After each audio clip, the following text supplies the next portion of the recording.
Post-grunge still sucks. The last time I talked about a post-grunge song was with Hinder. You know what, if you don't remember Hinder, then good. However, if you do remember the travesty that is Hinder, then you remember the fact that I put one of their songs at #1 on my worst of 2007 list. Mostly for this line in particular.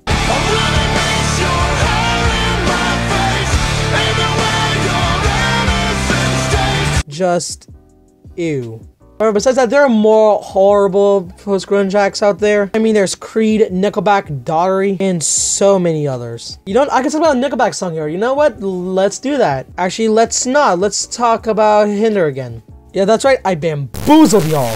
God, I wish I was funny. But yeah, even if I want to talk about Nickelback, there's nothing special about them now. Everything that I can say about Nickelback has been said by other critics beforehand. So instead, let's take a journey towards Hinder, where they barely get any recognition. I mean, I did see them in a few worst of 06 lists because of their breakout hit, Lips of an Angel. And while yes, they do discuss in detail why they hate Hinder, to me, I didn't think they delve in enough. It's time for me to put on the rubber gloves and see what garbage I'm delving in with. For starters, let's get the beat out of the way since it's the least bad thing about this song. I mean, don't get me wrong, it's boring and sloppy. Mostly just being bass heavy and just kind of generic. But at least I had the courtesy to add in a guitar solo. Granted, a weak guitar solo, but still guitar solo nevertheless. Nope, where all my gripes start with is the lyrics. And wow, these lyrics paint a bad light on the main singer from the first lyric. Honey, why you calling me so late? Alright, so if you don't know the context of this song, let me explain. This song is about the main singer calling his ex, while his girlfriend is in the other room. And the main singer is talking about how he wished to go back with this other girl and not stay with his girlfriend. Because to him, she has the lips of an angel. Are we really supposed to find this guy sympathetic? I mean, yes, people do face temptation all the time. However, with the next line I'll show you, it shows that he doesn't face temptation and stay with his girlfriend and would rather go out with his ex instead. What do I mean by this? Oh, well, my girl's in the next room. Sometimes I wish she was you. Hinder, screw you. For starters, if your girlfriend's in the next room, why are you screaming off the top of your lungs? If you want to keep this a secret, then shut up.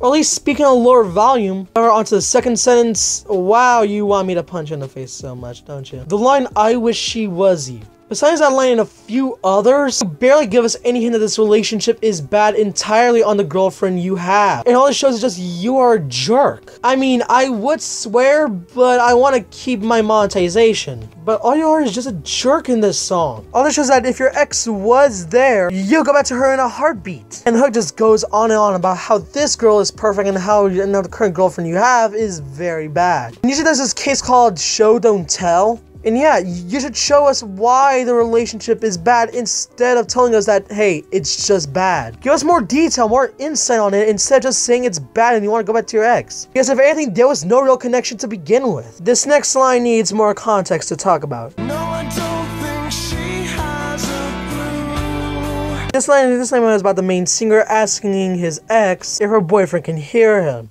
And what this line tells me is that this man is a manipulative jerk doing it behind his girlfriend's back just so he wouldn't get in trouble. And you know what? It's not too long before that bubble burst, buddy. And you know what? This leads me with a question. If you don't like this girl and you like your ex again, just break up with her. Because clearly you do not want to be with her anymore and you'd rather go back with your ex. All this song does is paint you in a punchable light. Which reminds me of Sam Hunt at his worst. Oh yeah, do you remember Sam Hunt? The guy who made Take Your Time, which is a more manipulative Treat You Better. Yeah, he is just as bad as Sam Hunt in this song. I'm done with this song. This is one of the most worthless pieces of garbage I've ever heard. And the fact that it made #1, it makes my skin crawl. Screw you, Hinder, and I hope I never talk about you guys again. I'm sorry everything, signing off.